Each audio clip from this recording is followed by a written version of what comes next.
Welcome back to Real Clear Radio Hour, brought to you by the Competitive Enterprise Institute. I'm your host, Bill Frezza. For the second half of our show, we have pollster Emily Eakins calling in from the Reason Foundation to review the findings of a recently released Reason Root poll probing the political views of millennials. Emily, welcome to the show. Thank you for having me. Emily, remind this old baby boomer exactly who are the millennials? Well, millennials are defined differently by different folks, but generally it's about 1980 to 2000, if you were born between those years. Mm-hmm. In our survey, we actually are looking at 18 to 29-year-olds. Why does your report call millennials the politically unclaimed generation? Does this mean that the rest of us are all immutably claimed by a political party?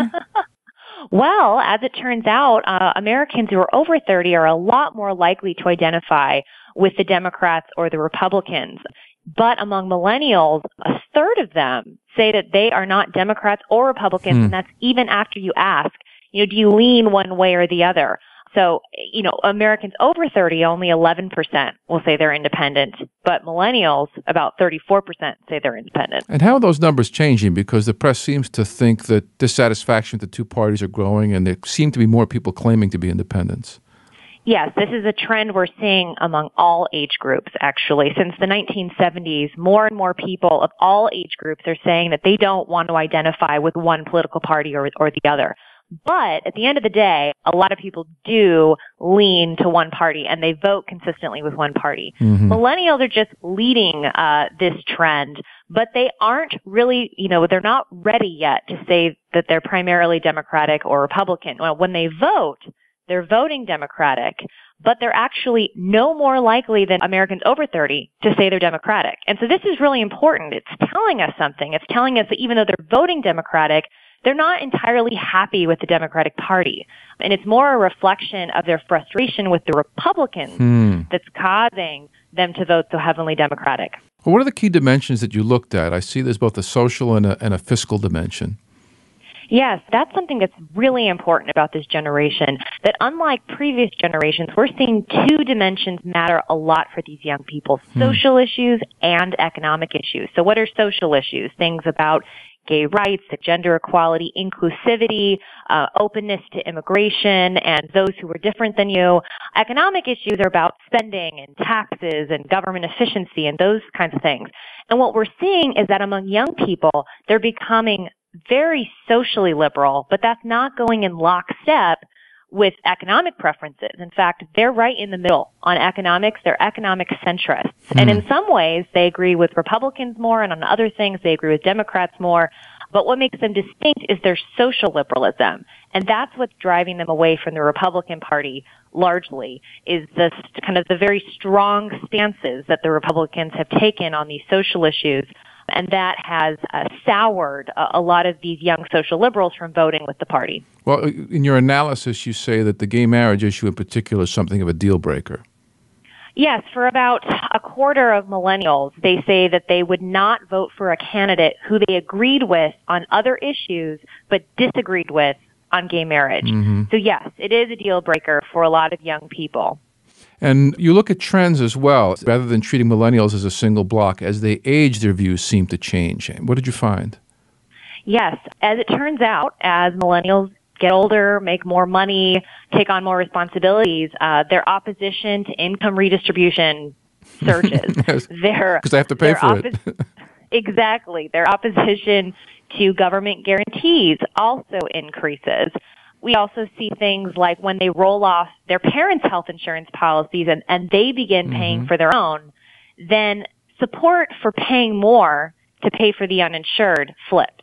So among people who are on their parents' plans, a majority, about 57%, say, yeah, I'd be willing to pay more for health insurance if it were to help provide coverage to the uninsured. But as soon as they're off their parents' plans and they're paying for it, then it flips. And 59% that they oppose the idea of paying more to provide for the uninsured. So they believe in forced charity for their parents, but not for themselves. It just shows that millennials actually respond to incentives the way older generations have. People seem to think that millennials are very unique, but on economics, they're actually not. And that's the kind of widespread misinformation. Because they voted for Obama, people assume that they're hardcore leftists on economic issues, and that's just not true. One very curious finding in your poll is that only 16% of millennials can accurately define socialism and yet 42% of them prefer that. How do you explain that? Well, typically I explain it the other way around, where we find a lot more millennials have a favorable view of the word socialism than older generations. And people have misinterpreted this to assume that young people are more socialist than older generations. But there's reason to believe that that's inaccurate. And that's one, because when you ask them to define it, only 16% can do so compared to 30% of older people, people over 30. But then two, we asked another question on our poll where we asked, which kind of economic system do you prefer? A free market economy or an economy managed by the government? We found 60-30. Young people prefer a free market over a government-managed economy.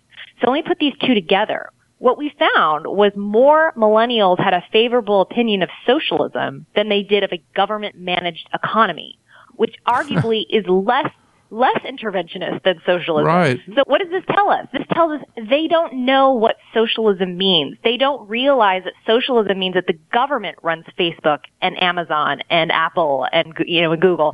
Once you explain that to them, they don't like the idea. What they think socialism means is maybe taking care of poor people, having a social safety net.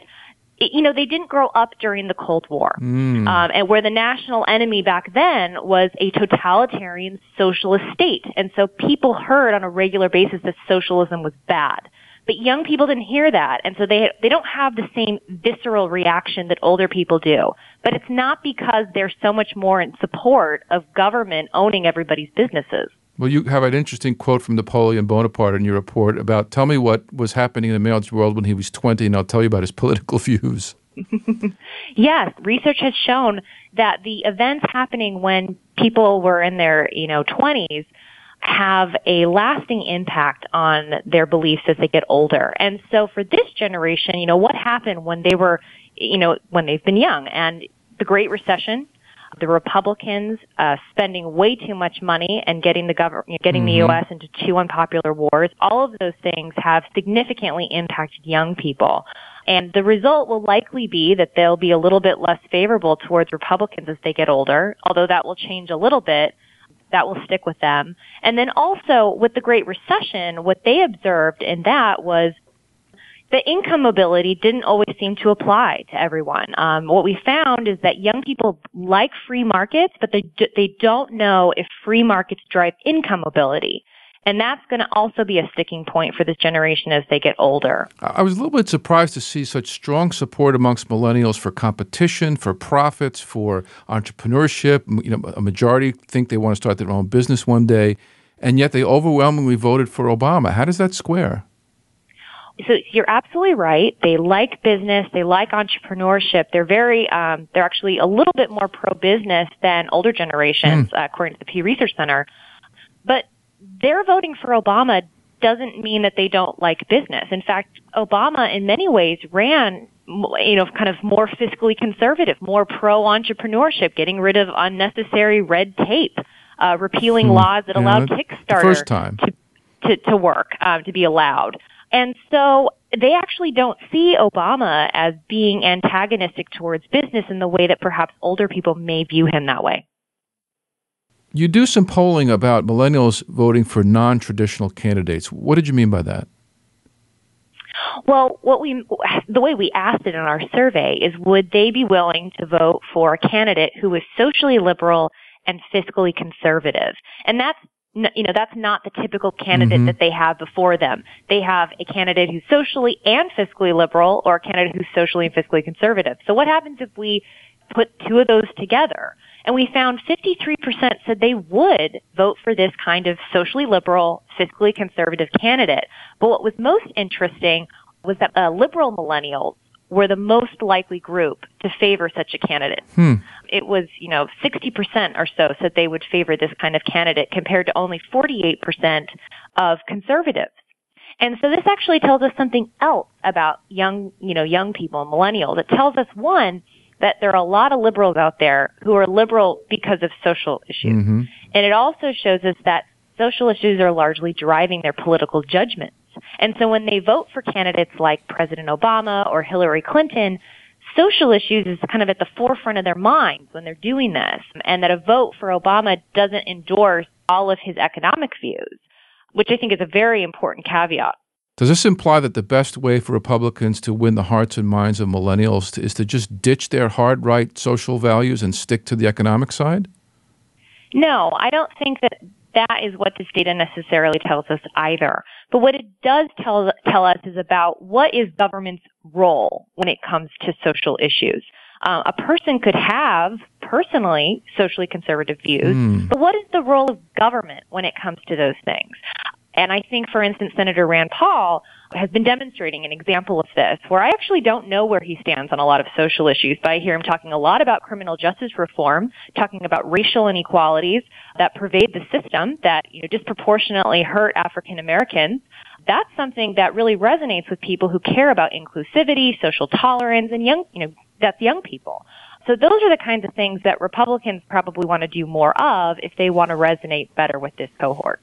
How much confidence do millennials have in the president and Congress?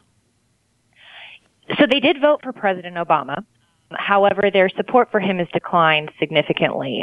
Only marginally, 51% still say they approve of his job performance. Congress, they, like all Americans, think it's kind of a disaster. Somewhere below used car dealers. Yes. Less than 20% have a favorable view of Congress. But they do like the Democrats in Congress more than the Republicans.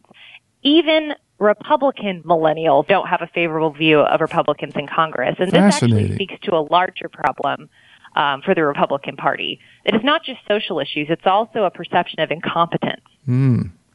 So you asked a couple of questions in pairs, one with mentioning taxes would have to be paid to support programs, and the other one not mentioning, and you got different results. Tell us about that. Yeah, so let me give a little context. There is a standard question that the Pew Research Center asks, that lots of pollsters ask, that present two options. Would you rather have a larger government with more services or a smaller government with fewer services? And most people over the age of 30 say smaller government. But millennials were the only generation, at least right now, that say a majority want a larger government with more services. And this really surprised people. Wow, this is a generational sea change, some people say. However, there is some evidence out there that suggests that millennials might not know what we mean by the size of government. What exactly does large government mean? So what we decided to do is ask the standard question like everyone else. We found the same, similar result. 54% wanted larger government. But then we asked a second question, and this time we mentioned tax rates, where we said, would you prefer a larger government with more services and high taxes, or a smaller government with fewer services and low taxes? So this time we're telling you something about what the size of government means. We find that responses flip. And 57% of young people now want a smaller government with fewer services and low taxes. We found one more thing that I think is very important. When you ask the question the regular way, there is a significant gap between white and non-white millennials.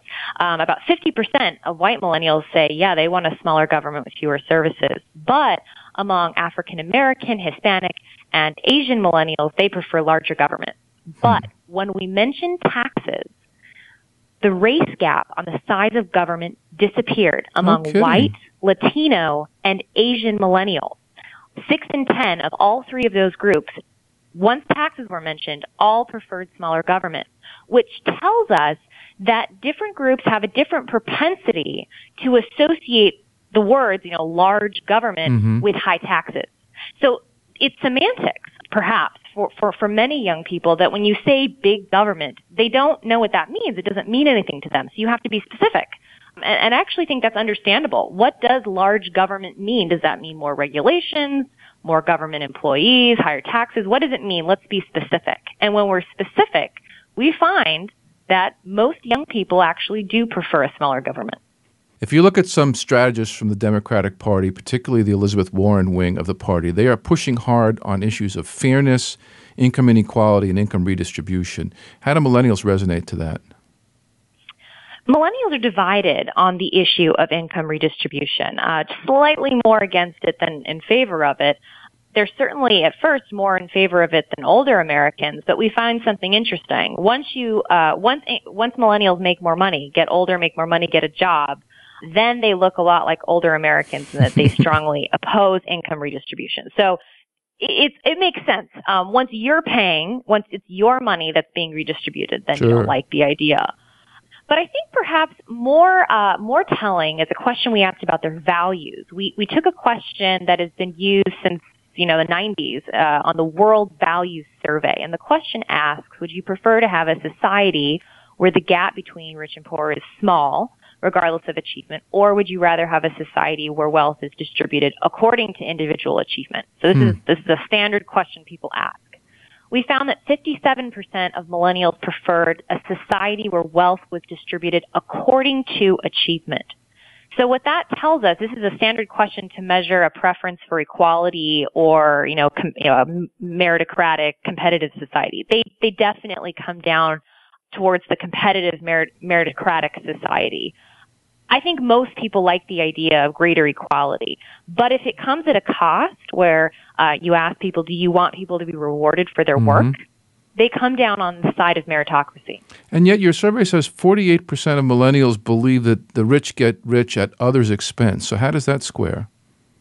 Well, I think what they're observing is record profits on Wall Street, while a third of young people are underemployed or unemployed. And in certain subgroups, it's even higher. And so what do you see? You see some people getting richer than they've ever been, while young people aren't getting richer. It certainly seems like it comes at their expense. However, given that question, they're actually not that different compared to older people when you ask them the same question. So that's important to note. So would you predict that attacks on crony capitalism would be well received by millennials? Absolutely. Going after crony capitalism is going to do very well among young people. They're very attuned to injustice and people getting special favors just because they're politically connected or went to the right schools or they're wealthy. They do not tolerate that. So anyone that's willing to take that on is going to have a message that resonates well with young people. It was interesting to read how millennials view poverty and the causes for poverty. I was surprised to find that when asked, they rated poor life choices as the number one reason and cause of poverty. Yes, we asked millennials to rank order the three most important reasons for the continuing problem of poverty in this country. And yes, poor life choices was number one. After that was lack of job opportunities, and three was lack of work ethic. And what we see there is in two of the three most often given answers, those things are within a person's control, whereas lack of job opportunities is outside of a person's control. And we actually see this consistently. Millennials tend to believe that individuals are largely responsible for poverty, and we also found that the same is true for wealth. We asked them, what are the three top reasons why, someone is wealthy?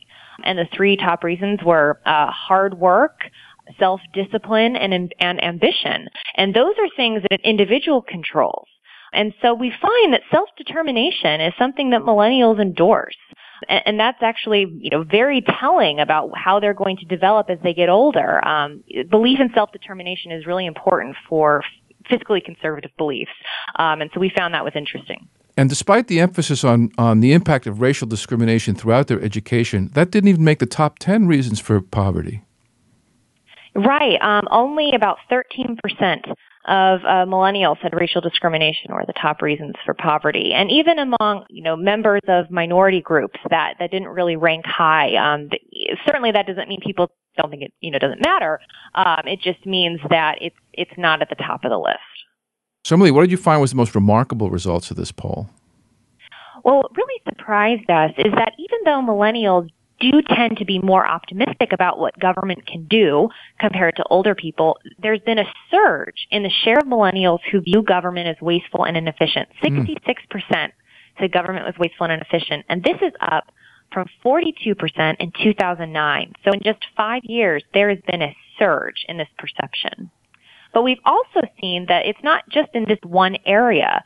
58% said that they thought that government agencies generally abuse their power. Only a quarter said that government agencies generally do the right thing. And another 2/3 said that when regulators write and enforce regulations, they tend to favor special interests over the public.